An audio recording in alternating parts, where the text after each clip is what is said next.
Pode isso na sua igreja? Na sua igreja isso não é pecado? Você provavelmente já ouviu ou até já disse isso. Olá, eu sou o pastor Magno Souza Santos, pastor da Igreja Evangélica Luterana do Brasil, pastor na cidade de Linhares. Estou aqui para falar com vocês sobre liberdade cristã. Liberdade cristã. Parece até que são coisas antagônicas. As pessoas têm a sensação de que igreja, cristianismo, religião está mais relacionado a restrições do que liberdade.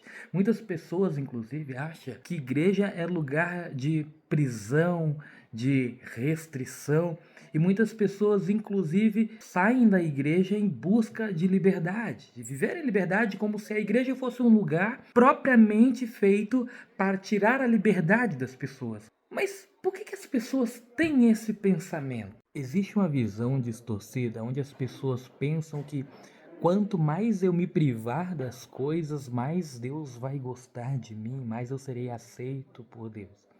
Talvez seja uma leitura equivocada do Evangelho de Lucas, capítulo 9, versículo 23, onde nosso Senhor diz assim: se alguém quiser me seguir, negue-se a si mesmo, tome a sua cruz e me siga. Então muitas pessoas interpretam, então, quanto mais eu me privar das coisas, mais então eu serei aceito por Deus. E infelizmente muitas pessoas acabam abrindo mão da liberdade, ou colocando a liberdade cristã em xeque, e usando isso, essas privações, como uma moeda de troca para ser aceito por Deus. Um outro problema também que acontece muito é que isso pode causar nas pessoas um sentimento de soberba, de arrogância, né? De olhar para o outro e pensar assim: ah, mas eu me privo de muito mais coisas que o outro, né? Eu não como tal coisa, eu não faço tal coisa, né? Enquanto os outros estão fazendo. Então, talvez até inconscientemente essa sensação de que eu sou um cristão mais consagrado, eu sou um cristão melhor, eu sou mais crente porque eu não faço tal coisa, ou eu me privo de mais coisas do que as outras pessoas. Lembro até que recentemente eu ouvi alguém falando isso, que foi convidado para um evento de uma determinada igreja, e aí no seu testemunho ele dizia assim: e lá o pessoal é crente mesmo, que não podia fazer tal coisa, que eles não faziam isso, que eles não comiam tal coisa, não bebiam, eles são crente de verdade, né? Então percebam que passa essa sensação de que o ser cristão ou não, ser crente ou não, não está mais atrelado à fé em Jesus, ou a que Jesus fez por mim, mas quanto mais eu me privo, quanto mais eu abro mão da minha liberdade, mais eu sou cristão. E com isso sou considerado até um cristão melhor do que os outros. Vocês conseguem entender o perigo disso? Muitas igrejas acabam criando muitas e muitas regras humanas, doutrinas que são meramente humanas, por mais que haja uma boa intenção por trás de etiqueta, de ordem, mas que continua sendo regras humanas. As igrejas criam essas regras e impõem às pessoas regras do que vestir, do que comer, do que fazer, do que falar, do que assistir, de até como cortar o seu cabelo, de onde você pode ou não pode ir. E quando não há uma clara distinção entre o que é a lei de Deus e o que é doutrina humana ou regra da igreja, isso causa confusão nas pessoas e as pessoas têm aquela dificuldade que a gente trouxe no começo de, afinal, isso é pecado ou não é? Isso na sua igreja é pecado? Então percebam que por causa dessa confusão de não fazer a distinção entre regra da igreja e lei de Deus, o conceito de pecado fica confuso para as pessoas. Logo, pecado não é mais sobre transgredir a vontade de Deus, mas é ela condicionada a determinada denominação. Isso é problemático, porque você nunca sabe se o que você vai fazer é pecado ou não. Então, Onde é que você busca isso? Você busca na Bíblia ou você pergunta o seu pastor? Então vocês percebem que há uma confusão gigantesca aqui. Então, quando há essa confusão entre o que é vontade de Deus, proibição de Deus, e o que é proibição da igreja, quando não há essa distinção, fica muito confuso. E é curioso como isso é confuso, porque uma coisa ela é proibida numa igreja, na outra igreja ela já não é proibida mais.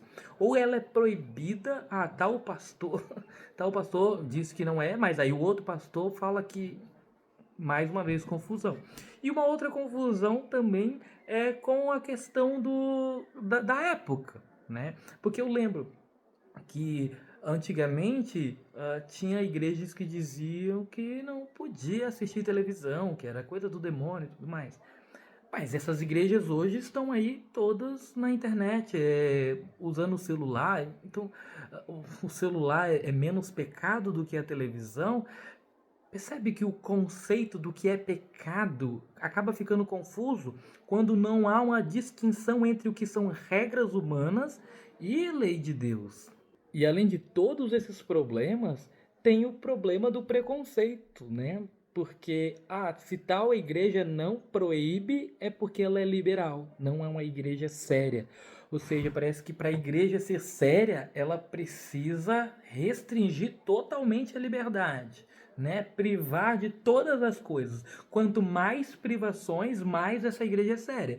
Mas aí a igreja que não impõe regras humanas, muitas vezes é taxada como uma igreja liberal ou como uma igreja que não é uma igreja séria. E a verdade é que muitas pessoas buscam por essas igrejas que privam, né, cheias de restrições, porque muitas pessoas buscam a igreja como se a igreja fosse um lugar de reabilitação social. Muitas pessoas buscam a igreja querendo serem transformadas, serem bons pais, bons filhos, bom marido, boa esposa. Isso é muito bom. O evangelho tem essa característica transformadora. O problema é quando você limita a igreja em um lugar de reabilitação social, né? Porque, percebe, por mais que seja bom, não me entendam errado, por mais que seja bom e importante, acaba limitando a igreja a isso, como se fosse um clube de reabilitação. E parece que não é mais sobre Jesus. E olha o perigo disso. Se a igreja ela só serve para me tornar uma pessoa boa, olha, sejamos honestos. Há muitas pessoas boas fora da igreja, que não são da igreja. Então, não teria por que essas pessoas irem para a igreja. Outro problema é quando as pessoas pensam, e muitas pessoas até usam esse argumento, não, eu não preciso de ir para a igreja, eu não vou para a igreja, mas eu sou uma pessoa boa, eu faço bem, eu ajudo o meu próximo. Entende que quando a igreja, a religião é mais sobre restrição e regra, sobre esse aspecto social que é importante, esse aspecto social é importante, essa transformação é importante, mas quando a gente limita a igreja a isso, quando a gente tira Jesus da jogada, a igreja se torna um lugar só de reabilitação, e aí acaba se tornando opcional. Eu olho para mim e falo, olha, não, mas eu já estou reabilitado, não preciso disso. Tem outras pessoas que precisam mais disso, né? Agora eu já estou bom, né? Então vocês percebem como é perigoso, né? Mas isso é um assunto de repente para um próximo vídeo. O ponto é mostrar para vocês como essa não distinção entre o que é regra humana e o que é vontade de Deus causa confusão, esses grandes problemas. E daqui mais uma vez, então, para recapitular, eu destaco esses 4 problemas.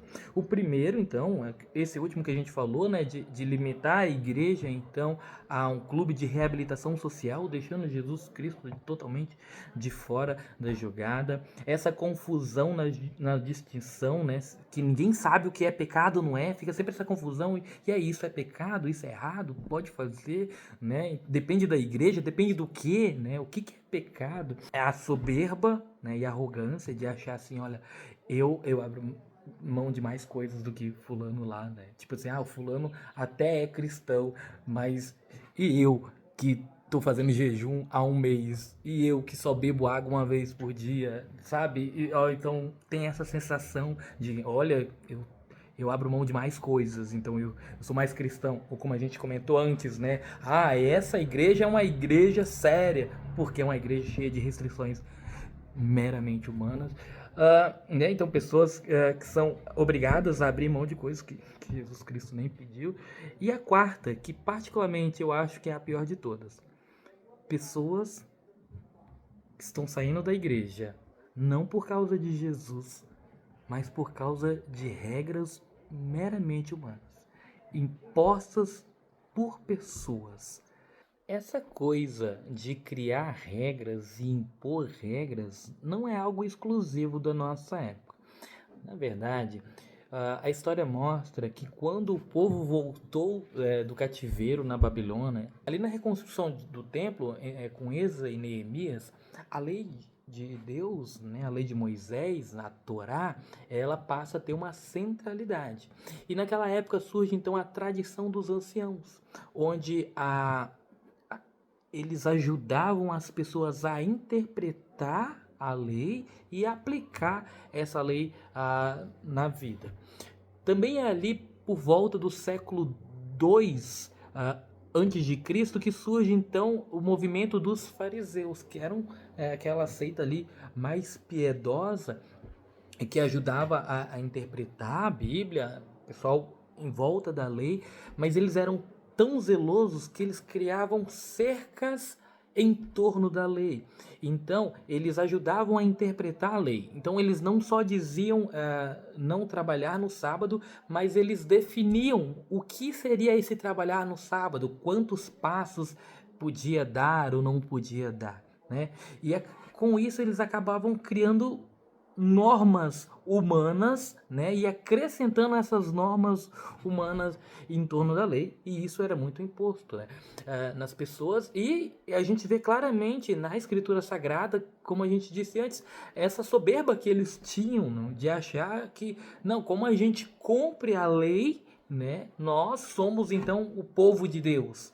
E vocês, então, os outros seriam as escórias, os outros que não faziam ou que não cumpriam as regras humanas que eles colocaram em torno da vontade de Deus. Então, como vocês não conseguem, vocês não estão cumprindo aquilo que a gente colocou ali, então vocês são menos de Deus do que nós, né? E isso é um reflexo claro do que nós temos visto nas igrejas hoje, né? Então, como você não cumpre as exigências que o meu pastor, a minha igreja criou, né?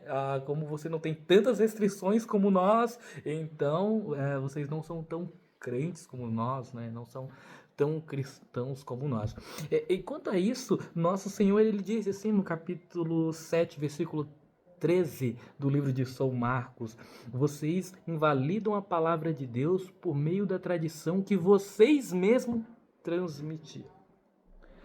São Paulo, ele também combate veementemente essa prisão à lei, né? Tanto na sua carta aos Romanos, na sua carta aos Gálatas. Mas curioso aqui é que São Paulo, ele combate essa prisão, essa volta à lei, mas falando da lei de Moisés, né? Então é uma lei que é uma lei bíblica, né? Mas São Paulo está falando assim que não é isso que nos faz sermos aceitos por Deus. Mas se São Paulo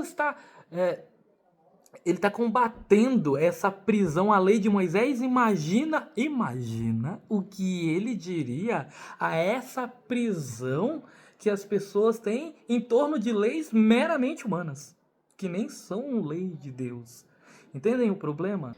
E na história da igreja nós também temos, né, antes da reforma, a gente vê como a igreja ela criava ritos e até era imposto essas tradições práticas, né, às pessoas, um reflexo disso, né, de aquilo que não é uma exigência de Deus e mesmo assim era imposto.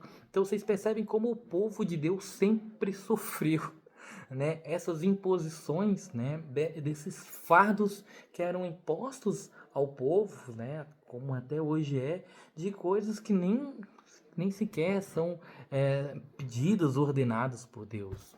Artigo da Confissão de Augsburgo, capítulo 15, que está escrito assim, ó.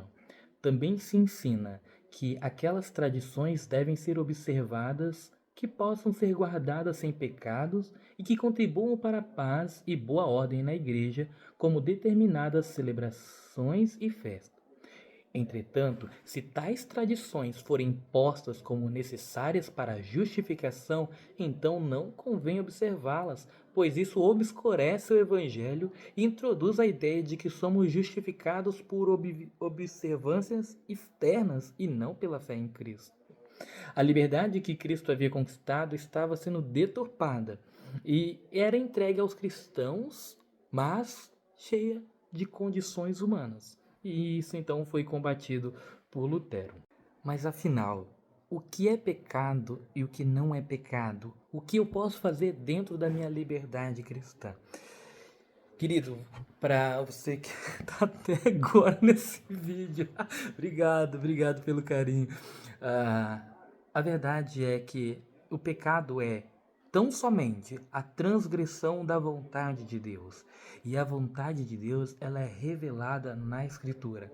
Então, o conceito de pecado é você ir contra a vontade de Deus, não contra a vontade do seu pastor. Examine as Sagradas Letras e não permita que alguém coloque em você correntes humanas e que alguém com essas regras humanas diga para você se você é cristão ou se você não é cristão.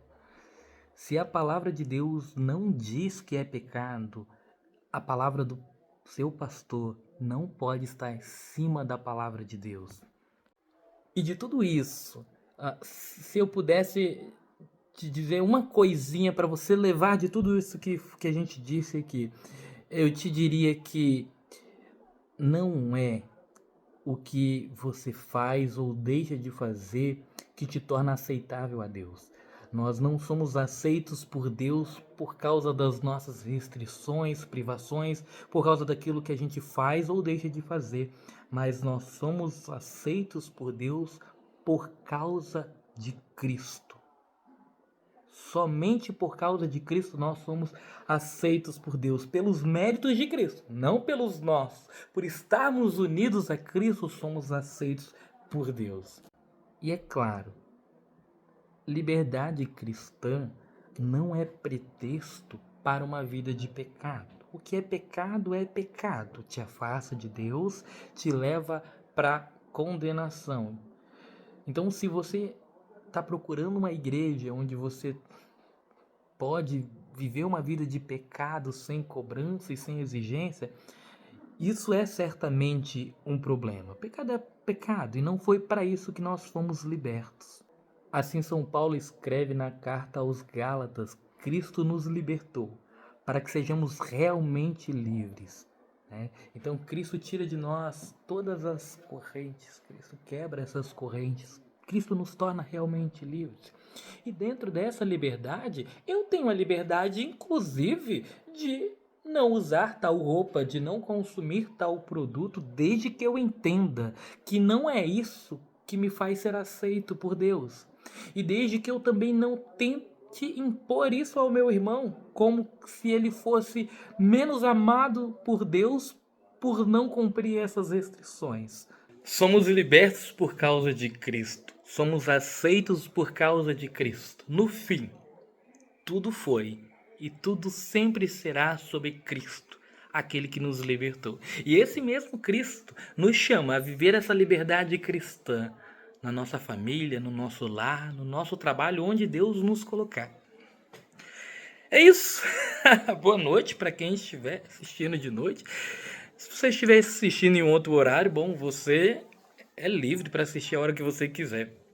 E livre também para comentar aqui embaixo. Deixa o seu testemunho, as suas dúvidas, deixa o seu comentário aqui. Compartilha, tá? Faz aquelas coisas tudo de Instagram, não entendo muito, né? E que Cristo, nosso libertador, esteja sempre conosco.